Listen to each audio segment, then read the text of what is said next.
Hello students, good morning. ये मेरा trigonometry का 12th लेक्चर है और आज की इस लेक्चर में हम लोग कॉट एक्स का ग्राफ पढ़ेंगे। ठीक है, तो चलिए पढ़ते हैं। मान लो कोई भी y equal to cot x कोई फंक्शन दिया हुआ है।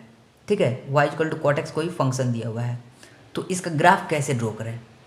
तो मैंने आपको बताया था कि ग्राफ ड्रॉ करने से पहले हम क्या करते हैं, इसका डोमेन रेंज पता करते हैं। चाहे कोई बात नहीं, डोमेन रेंज आप नहीं भी पता करो, ऐसा करो, काम करो आप। ठीक है, एक्स का वैल्यू आप यहाँ पर पुट करो। ठीक है, अब इसका डोमेन देखो आप, ओनली डोमेन। एक्स का वैल्यू आप क्या क्या पुट करते हो उसी को हम डोमेन बोलते हैं। तो एक्स का वैल्यू मैंने पहले 0 पुट किया, तो ध्यान से ना, कॉट 0 का वैल्यू क्या होता है, इन्फिनिटी। कॉट 0 का वैल्यू क्या होता है, इन्फिनिटी। आप 10th में याद किए होंगे, 10th में याद किए होंगे, नहीं तो ऐसे याद कर लो। 10 0 का वैल्यू क्या होता है, 10 0 का वैल्यू होता है 0। तो 10 0 का वैल्यू क्या होता है, 0। मैंने कल 10 के बारे में बताया है आपको। ठीक है, ठीक है। 10 0 का वैल्यू क्या होता है, 10 0 का वैल्यू क्या होता है, 0। तो कॉट 0 का वैल्यू क्या होगा, कॉट 0 का वैल्यू 1/0। तो 1/0 का मतलब इन्फिनिटी टेंड करेगा। तो कॉट 0 का वैल्यू इन्फिनिटी होता है। जब 10π/4 का वैल्यू, ध्यान से रखना, 10π/4 का वैल्यू 1 होता है, तो कॉट π/4 का वैल्यू भी 1 ही होगा, क्योंकि 1/1 मतलब उल्टा करते जाओ, उल्टा करते जाओ। ठीक है, तो ध्यान से रखना, ये आपको याद होगा, नहीं याद होगा तो आप बोलोगे तो इस पर वीडियो बना देंगे कि 45 डिग्री का वैल्यू कितना होता है, 1090 डिग्री का वैल्यू कितना होता है, 10π का वैल्यू कितना होता है, इस सारे पे वीडियो बना देंगे बोलोगे तो आप। ठीक है, अगर इस पर ज़रूरत पड़ेगा तो आप कमेंट में ज़रूर बताना। ठीक है, वैसे आपको ये टॉपिक्स 10th में पढ़ने को मिलता होगा कि इसका एंगल कितना होगा। ठीक है, जैसे कॉट 45 का वैल्यू कितना होता है, साइन 45 का वैल्यू कितना होता है, साइन 30 डिग्री का वैल्यू कितना होता है, ये सारे आपने 10th में पढ़े होंगे। ठीक है, तो इसलिए मैं ये टॉपिक नहीं बता रहा हूँ, बट इतना याद रहना चाहिए कि कॉट 0 डिग्री का वैल्यू इन्फिनिटी होता है, कॉट π/4 का वैल्यू 1 होता है, कॉट 90 डिग्री मतलब π/2, कॉट π/2 का वैल्यू 0 होता है, कॉट पाई का वैल्यू -इन्फिनिटी होता है। ठीक है, तब ध्यान से देखना, ध्यान से देखना, कॉट को अगर y इक्वल टू कोई फंक्शन दिया हुआ है कॉट एक्स, कॉट एक्स दिया हुआ है, तो क्या हम इसको ऐसे लिख सकते हैं, कॉट एक्स को क्या ऐसे लिख सकते हैं, कॉट को क्या लिख सकते हैं, कॉस एक्स बटे साइन एक्स। क्या हम कॉट को ऐसे लिख सकते हैं, कॉस एक्स बटे साइन एक्स। इतना क्लियर हुआ। अब आप ध्यान से देखना कि इसका पहले वाला में लेक्चर्स में, इसका पहले वाले लेक्चर्स में मैंने आपको क्या बताया था कि कोई भी y इक्वल टू 10x कोई फंक्शन हो तो हम इसको ऐसे लिख सकते हैं, साइन एक्स बटे कॉस एक्स। ठीक है, तो उसमें हम लोगों ने ये देखा था कि कॉस एक्स कभी भी 0 नहीं होना चाहिए, कॉस एक्स कभी भी 0 नहीं होना चाहिए। अगर 0 होगा तो ये ओवरऑल फंक्शन अनडिफाइन हो जाएगा। ठीक है, नीचे वाला जो टर्म है वो उसको 0 नहीं होना है। तो इसमें नीचे में क्या दिया हुआ है, कॉस एक्स इसमें ऊपर है, साइन एक्स नीचे है, साइन एक्स नीचे है, तो साइन एक्स को 0 नहीं होना है। अगर 0 हुआ तो ये ओवरऑल फंक्शन अनडिफाइन हो जाएगा, इन्फिनिटी को टेंड करने लगता है। अगर नीचे 0 को आता है, जैसे साइन एक्स 0 पे जाएगा तो ये फंक्शन जो है इन्फिनिटी को टेंड करना स्टार्ट कर देगा, इन्फिनिटी को। इन्फिनिटी का मतलब होता है कि अनंत, इसका वैल्यू कुछ भी आ सकता है। ठीक है, इसलिए ये फंक्शन ओवरऑल अनडिफाइन हो जाता है। तो याद रहना चाहिए कि हम लोग सारे वैल्यू लेंगे, एक्स में सारे वैल्यू पुट करेंगे, एक्स में जो मन वो पुट कर सकते हैं, बट वैसा वैल्यू बिल्कुल नहीं पुट करेंगे जिसके वजह से नीचे जो साइन एक्स का वैल्यू जो नीचे जो है ये, इसका वैल्यू 0 कभी नहीं होना चाहिए। ठीक है, तो सबसे पहले हम क्या करते हैं कि साइन एक्स 0 कब कब होता है ये पता कर लेते हैं। मेन जड़ तो यही ना है, तो पता करते हैं ये साइन एक्स 0 कब होता है। साइन एक्स 0 कब होता था, मैंने आपको बताया था, साइन एक्स ग्राफ में मैंने आपको बताया था, साइन एक्स n π पे 0 होता है, साइन एक्स n π पे 0 देता है। ठीक है, तो एक्स का वैल्यू आप लोग सब कुछ पुट करो, कुछ भी पुट करो, कोई फर्क नहीं पड़ने वाला, बट n π मत पुट करना। एक्स का वैल्यू n π पुट करोगे तो यहाँ पे एक्स का वैल्यू n π पुट कर सकते हो, कोई दिक्कत नहीं होगा। बट यहाँ पे एक्स का वैल्यू आप n π पुट करते हो तो ध्यान से देखना आप लोग, यहाँ पे कॉस का वैल्यू n π पुट करते हो, सॉरी मतलब एक्स का वैल्यू n π पुट करते हो आप लोग, तो ये तो 0 दे देगा। जब नीचे 0 आएगा तो भूकंप आ जाएगा, जब नीचे 0 आएगा तो भूकंप आ जाएगा। मेरा बोलने का मतलब है कि फंक्शन अनडिफाइन हो जाएगा, इन्फिनिटी को टेंड करने लगेगा। ठीक है, तो इसका डोमेन जो होगा, इसका डोमेन का मतलब एक्स का वैल्यू, इसका डोमेन जो होगा क्या होगा, all real number but n π छोड़कर। n π का मतलब हो गया कि ये एन पाई का एन का वैल्यू कुछ भी पुट करो, 0 पुट करो, 1 पुट करो, 2 पुट करो, 3 पुट करो, मतलब 0 पे, 1 पाई, 2 पाई पे, 3 पाई पे, 4 पाई पे, -1 पाई पे, -2 पाई पे, -3 पाई पे, ये साइन एक्स 0 देता है। इतना क्लियर हुआ? तो इसका जो डोमेन होगा sine x y equal to cot x का जो डोमेन होगा, डोमेन इसका ये डोमेन क्या होगा? All real number except n pi. पता चला? All real number except n pi. अब एन पाई क्यों नहीं ले रहे हैं? क्योंकि एन पाई रखने पे नीचे साइन बैठा हुआ है। कॉट को हम ऐसे लिख सकते हैं cos by sine, cos by sine लिख सकते हैं, बट साइन का वैल्यू एन पाई पे 0 देता है, तो नीचे 0 हम लोग को नहीं चाहिए। ठीक है, इसको आपको अगर अच्छा सा समझना है तो मेरे 10x वाला ग्राफ देख लो, उसमें मैंने बहुत ज़्यादा डीपली में समझा दिया, इसलिए वीडियो बहुत बड़ा हो गया है, बट इसमें जल्दी जल्दी बताएंगे आपको। ठीक है, बट फिर भी एक्सप्लेन कर दे रहे हैं, इसलिए ज़्यादा एक्सप्लेन करते हैं, इसलिए मेरा वीडियो बहुत लंबा हो जाता है। ठीक है, बट कोई बात नहीं, आप लोग को समझ में आना चाहिए। ठीक है, तो ध्यान से देखना आप लोग, इसका डोमेन तो पता चल गया कि all real number except n pi, इसका डोमेन। अब ध्यान से देखना आप लोग, अब पता करते हैं इसका रेंज। ध्यान से देखना, अगर 0 पुट किए, एक्स का वैल्यू 0 पुट किए, यहाँ पे भी 0 पुट करो, साइन जीरो का वैल्यू क्या होता है? साइन 0 का वैल्यू यहाँ पे 0 पुट करो आप, तो साइन 0 का वैल्यू 0 होता है। 0 पुट करोगे तो क्या हो जाएगा? इन्फिनिटी को टेंड कर जाएगा, ठीक है। तो जब नीचे 0 आएगा तो ये फंक्शन अनडिफाइंड हो जाता है, मतलब इन्फिनिटी को टेंड कर जाता है। बताया था अभी, इन्फिनिटी को टेंड कर जाता है। ठीक है, तो 0 पे क्या देता है? इन्फिनिटी दे देता है। π/4 पे 1 दे देता है। π/2 पे cos π/2 पे 0 देता है, लेकिन साइन π/2 पे 1 देता है, तो 0/1 तो ओवरऑल 0 हो जाएगा, तो 0 देगा। π/2 पे 0 देगा। अब माइनस देखो यहाँ पे पाई पे कॉट जो होता है, पाई पे -इन्फिनिटी देता है। ठीक है, कॉट जो होता है कॉट एक्स, ये पाई, अगर एक्स का वैल्यू पाई पुट करते हो तो -इन्फिनिटी देगा। तो इसका ग्राफ ओवरऑल कैसे आ रहा है? ध्यान से देखना आप लोग, अगर 0 पुट कर रहे हैं, 0 पुट कर रहे हैं, अगर कॉट एक्स में अगर 0 पुट कर रहे हैं तो ये कहाँ जा रहा है? देखो 0 पे +इन्फिनिटी जा रहा है, +इन्फिनिटी, यानी इधर कहीं जा रहा है। जब जैसे 0 पुट कर रहे हैं तो इधर कहीं जा रहा है।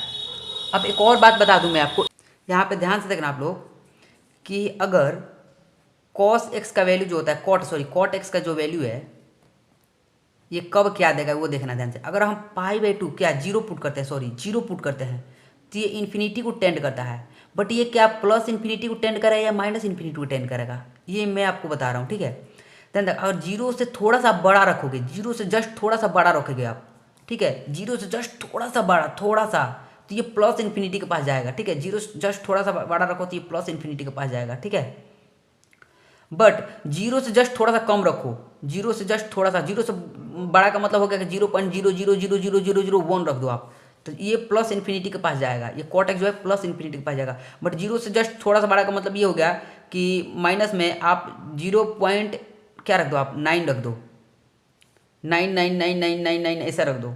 ठीक है, तो ये अगर निगेटिव में है तो ये ओवरऑल -इन्फिनिटी को टेंड कर जाता है।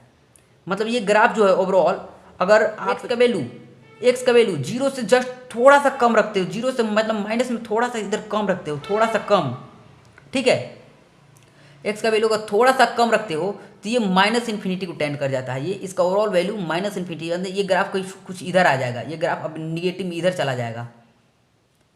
ठीक है, इसी चीज़ को मैं यहाँ पे बार बार यूज करूँगा, आपको बता रहा हूँ। अभी देखो 0 पे क्या दे रहा है? +इन्फिनिटी। ध्यान रखना, π/2 पे 0 दे रहा है, π/4 पे 1 दे रहा है, तो मान लो π/4 कहीं यहाँ पे है, π/4 कहीं यहाँ पे है, तो π/4 पे 0 पे मान लो 1 हाइट यहाँ पे कहीं होगा। ठीक है, π/4 पे ये मान लो ये 1 है, तो π/4 पे ये ग्राफ कहीं यहाँ पे होगा, इसके सीक में। ठीक है, यहाँ पे, तो ये ग्राफ क्या +इन्फिनिटी से इधर आएगा, यहाँ पे आएगा, 1 के पास आएगा। ठीक है, फिर देखो π/2 पे क्या 0 दे रहा है, तो π/2 पे ऐसे 0 पे आ गया, यहाँ पे आ गया 0 पे, ऐसे आता गया, ये ग्राफ इधर से आएगा इन्फिनिटी से, ऐसे ऐसे आता गया 0 पे आ गया। ठीक है, अब ध्यान से देखना आप लोग, π/2 और 3π, ध्यान से देखना, ये π/2 हो गया ना। अब देखो π/2 और पाई के बीच में आप कॉट में देखो, कॉट आप यहाँ पे पुट कर दो 3π/2, 3π/2 ये दोनों का बीच का एंगल है, ये दोनों का बीच का एंगल 3π/2 होता है। ठीक है, 3π/2 पुट करोगे ना तो ये कॉट जो होता है ये -1 दे देगा, कॉट जो होता है -1 देगा। ठीक है, तो -1 कुछ यहाँ पे आएगा, -1 कुछ यहाँ पे आएगा। अब π/4 यहाँ पे कहीं आता है, ठीक है, π/4 3π/2 सॉरी 3π/2 नो 3π/2 यहाँ पे कहीं आता है। तो ध्यान से रखना -1 है यहाँ पे, तो ये लाइन कुछ यहाँ, अब यहाँ पे ध्यान से रखना, ये लाइन कुछ ऐसे जाएगा, ऐसे, उस टाइम से ऐसे आ रहा था, ठीक है, अब ऐसे जाएगा, ठीक है। जन से ध्यान 3π/2 पे निगेटिव आ गया, अब -π पे माइनस में इन्फिनिटी जा रहा है, माइनस में इन्फिनिटी, मतलब ये अब माइनस इन्फिनिटी की तरफ में जाएगा, ये ऐसे, क्यों, क्योंकि ये इन्फिनिटी है प्लस इन्फिनिटी, ये इधर में माइनस इन्फिनिटी, मतलब इधर वैल्यू निगेटिव होता है, इधर वैल्यू पूछना। कॉट का वैल्यू इन्फिनिटी कब आएगा, जब इसमें कॉट एक्स का वैल्यू, जो इसका इसमें जो थीटा है एक्स है, जो एक्स है, इसमें वैल्यू हम 0 पुट कर रहे हैं तो प्लस इन्फिनिटी आ रहा। अगर एक्स का वैल्यू पे हम π/4 लेते हैं तो 1 देता है, अगर x का वैल्यू π/2 लेते हैं तो 0 देता है। तो ध्यान से रखना 0 और π/2 के बीच में, 0 और π/2 के बीच में कॉट जो है, कॉट ये हमेशा पॉजिटिव रहता है। 0 और π/2 के बीच में कॉट जो होता है ये हमेशा पॉजिटिव रहता है। 0 और π/2 के बीच में कॉट हमेशा पॉजिटिव, बट 0 और -0, देखो ध्यान से रखना, बस बट सॉरी ध्यान से रखना, π/2 और पाई के बीच में, π/2 और पाई के बीच में कॉट जो होता है ये निगेटिव होता है, 0 से -इन्फिनिटी के बीच में आ जाता है, 0 से -इन्फिनिटी के बीच में आ जाता है। तो ध्यान रखना 0 से कैसे पता चला, 0 हो गया, फिर -1 हुआ, फिर -इन्फिनिटी हो गया, मतलब आप बीच में जितना भी एंगल आता है ना रखते जाओगे ना, तो बीच में अलग अलग वैल्यू निकल कर आएगा, बीच में अलग अलग वैल्यू निकल कर आएगा। इतना क्लियर हो रहा है। एक ध्यान से रखना आप लोग, यहाँ पे मैंने मिस्टेक किया है, 3π/4 होगा, यहाँ पे क्या होगा 3π/4 होगा, ठीक है, 3π/4 होगा। क्यों 3π/4 होगा, क्योंकि 3π/2 पे ये वैल्यू 0 देता है, ठीक है। 3π/2 का मतलब हो गया आपका, 3π/2 का मतलब क्या होता है 270 डिग्री, ठीक है।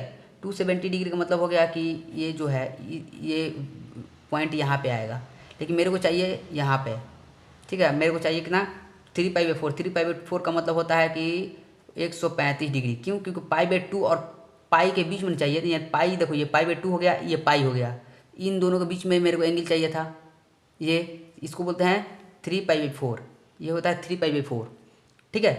तो 3π/4 पे क्या देगा, ये -1 देगा, ठीक है, 3π/4 पे ये एंगल माइनस देगा। तो ध्यान से रखना आप लोग, ये 0 से π/2 के बीच में कॉट एक्स जो होता है ये पॉजिटिव देता है, फिर π/2 से पाई के बीच में कॉट एक्स जो होता है निगेटिव देता है।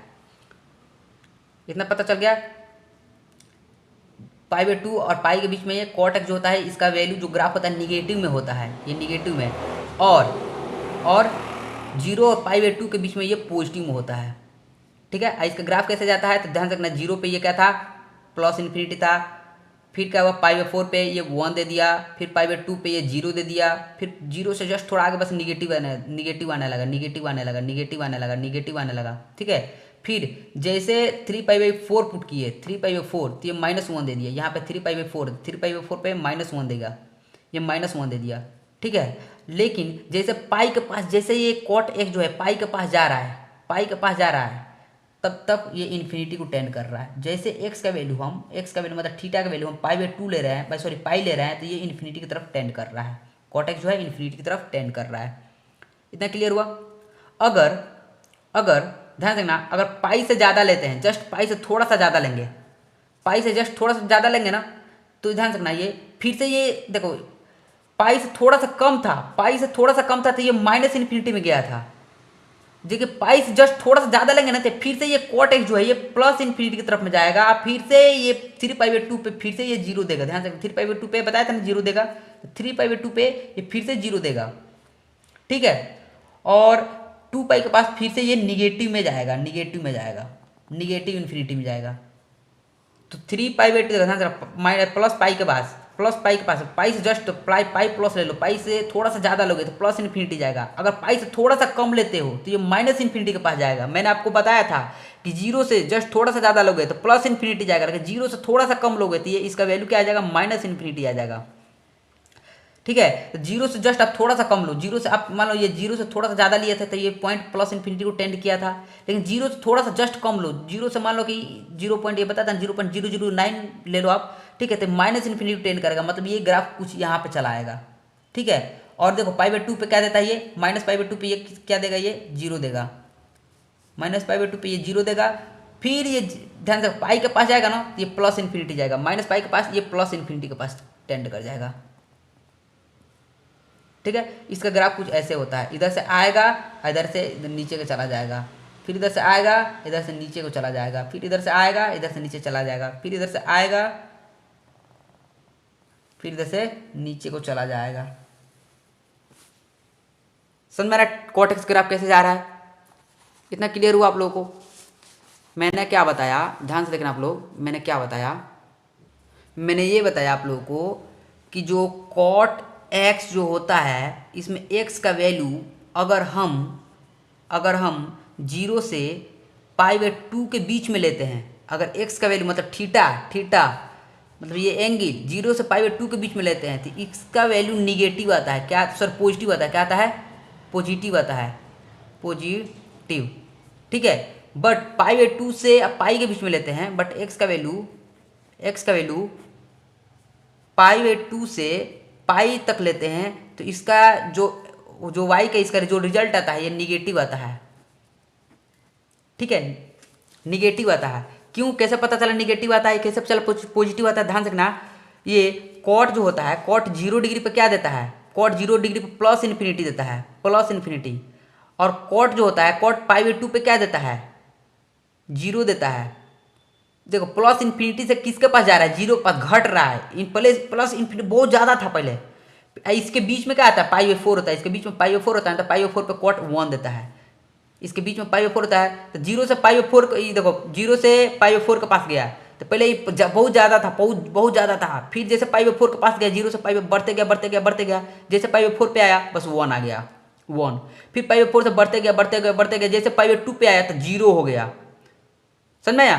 तो ये जो ग्राफ है ऊपर से डिक्रीज, पहले 0 पे था तो कहाँ जा रहा था, इन्फिनिटी के पास जा रहा था।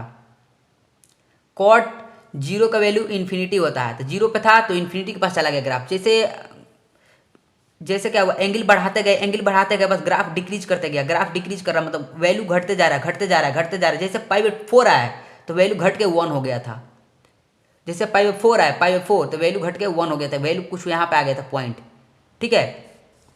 अब ध्यान रखना, वैल्यू घट के मतलब इसका जो रेंज वो था वो क्या था, 1 आ गया था, पहले तो बहुत ज़्यादा था, पहले रेंज इसका क्या था, 1 था, सॉरी इन्फिनिटी था, प्लस इन्फिनिटी, मतलब 0 डिग्री पुट किए थे तो प्लस इन्फिनिटी पे चला गया था, ये वाई जो था प्लस इन्फिनिटी पे चला गया था।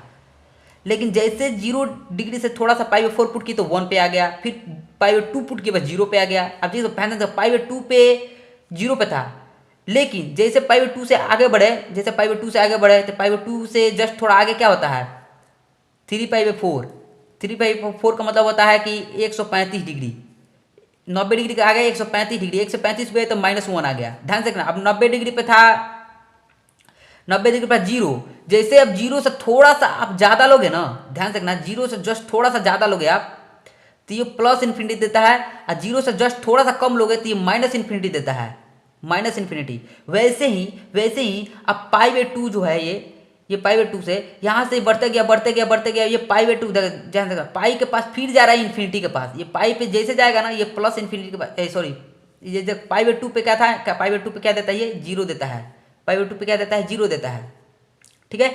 और पाई पे जैसे ये एक्स का वैल्यू हम पाई रखेंगे तो फिर ये माइनस इन्फिनिटी देगा, ठीक है। लेकिन एक बात याद रखना, पाई से आप थोड़ा सा कम लोगे ना, थोड़ा सा कम, तब ये माइनस इन्फिनिटी देगा। अगर पाई से थोड़ा सा आप ज़्यादा ले लोगे ना, थोड़ा सा ज़्यादा, ये थोड़ा सा कम था, थोड़ा सा कम, देखो पाई का मेरा बोलने का मतलब पाई का वैल्यू कितना होता है, 3.14 होता है ना, तो आप 3.12 ले लो, आप 2 ले लो का मतलब क्या हुआ, पाई जो देखो पाई जो है ना, इस जस्ट थोड़ा सा आगे लो ना, थोड़ा सा आगे, बस ये ग्राफ जो पॉजिटिव में देगा, पॉजिटिव इन्फिनिटी की तरफ जाएगा। लेकिन अब ये पाई था, पाई से जस्ट थोड़ा सा कम लोगों ना, तो ये जो ग्राफ होता है ये निगेटिव में जाएगा, माइनस इन्फिनिटी के पास जाएगा। मेरा बोलने का मतलब ये है, ठीक है। यहाँ पे था +0 के पास जाना था, +0 पे जैसे 0 से जस्ट थोड़ा सा ज़्यादा लिए तो ये ग्राफ जो प्लस इन्फिनिटी के पास गया ना, प्लस इन्फिनिटी के पास ठीक है। लेकिन जीरो जस्ट थोड़ा सा कम ले लो, जोड़ा देखो ये ग्राफ निगेटिव में चला गया है, माइनस इन्फिनिटी के पास। समझ में आया? इतना क्लियर हुआ? तो मैं ये बता रहा था आपको कि यहाँ पे पहले देखो जीरो से पाई बाई टू के पॉजिटिव था, ये तो बता दिया आपको। अब पाई बाई टू और पाई के बीच में निगेटिव था, पाई बाई टू देखो, पाई बाई टू और पाई के बीच में देखो ग्राफ निगेटिव है, ग्राफ निगेटिव है।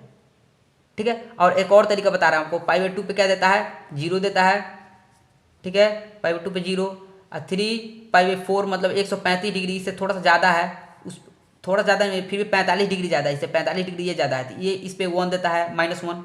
ठीक है, देखो जीरो से निगेटिव में चला गया, फिर पाई पाई पुट किए, इससे थोड़ा सा ज़्यादा मतलब 45 डिग्री और ज़्यादा पुट किए तो माइनस इन्फिनिटी हो गया। ध्यान देखो, जीरो से निगेटिव में -1 पे, फिर -1 से माइनस इन्फिनिटी, इसके बीच वो और एंगल रखोगे ना तो और निगेटिव आएगा, मतलब आते जाएगा, -4 -5 -6 -7 माइनस रूट में बहुत ज़्यादा माइनस में आएगा। समझ में आ रहा? तो इसके बीच में आपको हमेशा निगेटिव मिलेगा। डिटो यही काम अगर पाई और 2 पाई के बीच में डिटो ऐसे ही ग्राफ ऐसे आगे भी बनेगा। पाई बाई 2 3 पाई बाई 2 पे जीरो देता है, माइनस पाई से जस्ट थोड़ा सा ज़्यादा लोगे तो प्लस इन्फिनिटी देगा, 2 पाई से जस्ट थोड़ा सा कम लोगे तो ये माइनस इन्फिनिटी के पास जाएगा, तो ये ग्राफ इधर से आएगा ऐसे, फिर इधर चला जाएगा। डिटो ऐसा ही होता है, यहाँ पर भी देखना है ऐसे, यहाँ पे भी ऐसा ही होगा, ये जीरो से जस्ट थोड़ा सा कम लिया तो माइनस इन्फिनिटी के पास जाएगा। और नहीं तो ये ग्राफ को डिटो उठाओ यहाँ पर रख दो, ये ग्राफ उठाओ यहाँ पर रख दो, ये ग्राफ उठाओ यहाँ पर रख दो। अब ऐसे ही ग्राफ बनते जाएगा, यहाँ पे जाएगा ऐसे, फिर यहाँ पे ऐसे, फिर यहाँ पे ऐसे, यहाँ पे ऐसे। ठीक है, इतना क्लियर हुआ? और हाँ, मैंने आपको बताया था ना एन पाई, इसका डोमेन क्या होता है, तो all real number except n pi. तो एन जो होता है ये एन इंटीजर होता है हमेशा, ये बार बार भूल जाते हैं, बट आप याद रखना एन जो इंटीजर होता है, एन का वैल्यू आप 1 2 3 4 5 या निगेटिव में -1 -2 -3 यही सब पुट कर सकते हैं आप। ठीक है, आप फ्रैक्शन वैल्यू नहीं, जैसे 0.5 पुट नहीं कर सकते आप एन का वैल्यू। ओके, इतना क्लियर हुआ? मैं इसको एक बार और समझाता हूँ आपको, ध्यान से देखना। अगर ये जीरो है, ये पाई बाई 2 है, जीरो और पाई बाई 2 के बीच में अगर आप यहाँ पे पाई बाई 4 पुट करो तो यहाँ पे पॉइंट आया, पाई बाई 4 से जस्ट थोड़ा सा आगे कोई एंगल यहाँ पे आएगा तो यहाँ पे पुट करो तो यहाँ पे वैल्यू, यहाँ पे पॉइंट आएगा, यहाँ पे आएगा। ठीक है, पाई जीरो और पाई बाई 4 के बीच में आपको यहाँ पे कोई एंगल आएगा, उसका वैल्यू कहीं यहाँ पे आएगा, पॉइंट। ठीक है, तो एक एक पॉइंट आते जाएगा, एंगल रखते जाओ पॉइंट मिलते जाएगा, एंगल रखते जाओ पॉइंट मिलते जाएगा। मान लो पाई बाई 4 और पाई बाई 2 के बीच में फिर से एक यहाँ पे एंगल है कि यहाँ पे एंगल है, तो इसका पॉइंट यहाँ पे मिलेगा, इसका पॉइंट यहाँ पे मिलेगा। ठीक है, और सारे को मिलाओगे ना, सारे को मिलाओ तो कुछ ऐसे ही ग्राफ बनेगा, बिल्कुल कुछ ऐसे ही ग्राफ बनेगा। ठीक है, और जैसे जीरो के पास जाएगा ये तो इन्फिनिटी 10 करेगा, बट जीरो से जस्ट थोड़ा सा कम। अब इस ग्राफ में देखना ध्यान से, माइनस पाई से अब माइनस पाई पे ये माइनस इन्फिनिटी देता है, माइनस पाई पे देखना ध्यान रखना, ये माइनस पाई देख पाई पे इन्फिनिटी देता है, माइनस पाई पे भी एन पाई पे भी इन्फिनिटी देता है। ये मैंने आपको बताया था, एन पाई पे हमेशा इन्फिनिटी के पास जाएगा, हमेशा इन्फिनिटी के पास जाएगा, बट माइनस पाई पे माइनस इन्फिनिटी के पास जाएगा। ठीक है, माइनस पाई पे माइनस इन्फिनिटी के पास जाएगा। और अब ध्यान से रखना, अब ध्यान से रखना आप लोग, फाइनली हम लोग को क्या मिला, फाइनली हम लोग को क्या मिला कि y इक्वल टू एक ग्राफ ड्रॉ किए लोग कॉट x का। ठीक है, तो कॉट x का डोमेन कितना निकाले हम लोग, डोमेन पता चला, डोमेन के बारे में पता चला क्या, इसका डोमेन होता है all real number except n pi. ठीक है, एन का वैल्यू क्या होता है, एन बिलोंग्स टू इंटीजर होता है। ठीक है, इसका रेंज देखो ध्यान से, इसका रेंज पता चला, इसका रेंज भी पता चला। तो इसका रेंज कहाँ से कहाँ तक जा रहा था, ध्यान से देखना, इसका रेंज ये प्लस इन्फिनिटी से माइनस इन्फिनिटी तक। रेंज का मतलब वाई का हाइट देख रहे थे ना, अरे भाई रेंज का मतलब देखो, यहाँ पे आप 0 डिग्री पुट किए, 0 डिग्री पुट किए तो 0 डिग्री पुट करना प्लस इन्फिनिटी आया, जैसे आप पाई पुट किए बस माइनस इन्फिनिटी आ गया। तो प्लस इन्फिनिटी भी जा रहा था, माइनस इन्फिनिटी, यानी माइनस इन्फिनिटी या प्लस इन्फिनिटी के बीच में घूम रहा था ये। ठीक है, तो इसका रेंज जो था ये माइनस इन्फिनिटी से प्लस इन्फिनिटी के बीच में आ रहा था, इसको हम ऑल रियल नंबर बोलते हैं। ठीक है, इतना क्लियर हुआ? और देखो ध्यान से, ये जो ग्राफ है बार बार रिपीट कर रहा है ना, ऐसे ही ऐसे, फिर ऐसे, फिर ऐसे। देखो ये इसी के जैसा यहाँ पे है, इसी के जैसा यहाँ पे है, इसी के जैसा यहाँ पे है। तो ये पीरियोडिक फंक्शन है, क्या है, बार बार रिपीट कर रहा है, बार बार रिपीट कर रहा है। तो ये फंक्शन जो है, ये कॉट एक्स जो है ये पीरियोडिक फंक्शन है। क्या है, पीरियोडिक फंक्शन, पीरियोडिक फंक्शन। ठीक है, और इसका टाइम पीरियड क्या होता है, टाइम पीरियड का मतलब होता है कब कब रिपीट कर रहा है। ध्यान से रखना, ये 3π/2 पे रिपीट, 3π/2 पे आया है, यहाँ पे 0, 3π/2 पे 0 आया है, फिर π/2 पे 0 आया है। तो 3π/2 और π/2 के देखो यहाँ पे 0 हुआ है, फिर π/2 से 0 पे 0 हो गया है, सॉरी π/2 पे 0 दिया है, फिर π/2 से -π/2 पे 0 दिया है। तो इसको आप सब्ट्रैक्ट करो, ठीक है, ध्यान से रखना। π/2 से ये अगला में से पिछला को घटा दो, π/2 से घटाया -π/2, तो माइनस माइनस प्लस, तो प्लस प्लस मतलब दोनों ऐड हो जाएगा ये, तो π/2 है, π/2 पाई हो गया, ठीक है। चाहे आप 3π/2 में से π/2 घटा दो, देखो ये 3π/2 पे 0 हुआ है, ये π/2 पे 0 हुआ है, ठीक है। तो 3π/2 में से आप π/2 को घटा दो, तो घटाओगे तो पाई आएगा, ठीक है। तो हर पाई पे ये ग्राफ रिपीट हो रहा है। इसका टाइम पीरियड कितना हो गया, पाई, ठीक है। इसका टाइम पीरियड कितना हो गया, पाई। क्यों पाई हुआ, कि हर पाई पे, पाई डिस्टेंस पे, हर पाई डिस्टेंस पे, ठीक है, ये ग्राफ जो है बार बार रिपीट कर रहा है। इतना क्लियर हुआ। और ये बॉन्डेड फंक्शन है। बॉन्डेड फंक्शन का मतलब ये क्या, एक फिक्स रेंज में घूम रहा है ये नहीं, इसका रेंज इनफाइनाइट है, ठीक है। तो ये अनबॉन्डेड फंक्शन है, ये अनबॉन्डेड फंक्शन है, ये अनबॉन्डेड फंक्शन है। क्लियर हुआ इतना, इतना क्लियर हुआ, इतना क्लियर हुआ। अब ध्यान से देखना आप लोग, अब ध्यान से देखना आप लोग, ये इंक्रीजिंग फंक्शन है या डिक्रीजिंग फंक्शन है। तो ध्यान से देखना, पहले इन्फिनिटी था, फिर 1 आया, फिर 0 आया, फिर -1 आया, फिर -इन्फिनिटी चला गया। पहले प्लस इन्फिनिटी बहुत ज़्यादा था, फिर 1 पे आ गया, फिर 0 पे आ गया, फिर -1 पे आ गया, फिर -इन्फिनिटी मतलब बहुत कर्जा में चला गया। माइनस का मतलब होता है, मान लो निगेटिव का मतलब कर्जा, रुपया, पैसा आप कर्ज लिए हो, ठीक है। तो माइनस में चला गया, पहले प्लस में था, माइनस में चला गया, तो क्या हो रहा है, ओवरऑल डिक्रीज कर रहा है, ये ओवरऑल फंक्शन डिक्रीज कर रहा है। ये ओवरऑल जो ग्राफ है ये डिक्रीज कर रहा है, ग्राफ डिक्रीज कर रहा है, ये भी ग्राफ डिक्रीज कर रहा है, ठीक है। 10x का इंक्रीज कर रहा था, बट cot x का डिक्रीज करेगा। तो ये फंक्शन जो है, ये जो फंक्शन है, ये इसको हम डिक्रीजिंग फंक्शन बोलते हैं। क्या है, डिक्रीजिंग फंक्शन, ठीक है। इतना क्लियर हुआ, आशा करते हैं समझ में आया होगा। अगर नहीं समझ में आया तो आप कमेंट में ज़रूर बताना, मैं इस पर कोई और तरीक़ा से फिर से वीडियो बनाऊंगा और बहुत अच्छा से बनाऊंगा और अच्छा समझा कर बनाऊंगा, ठीक है।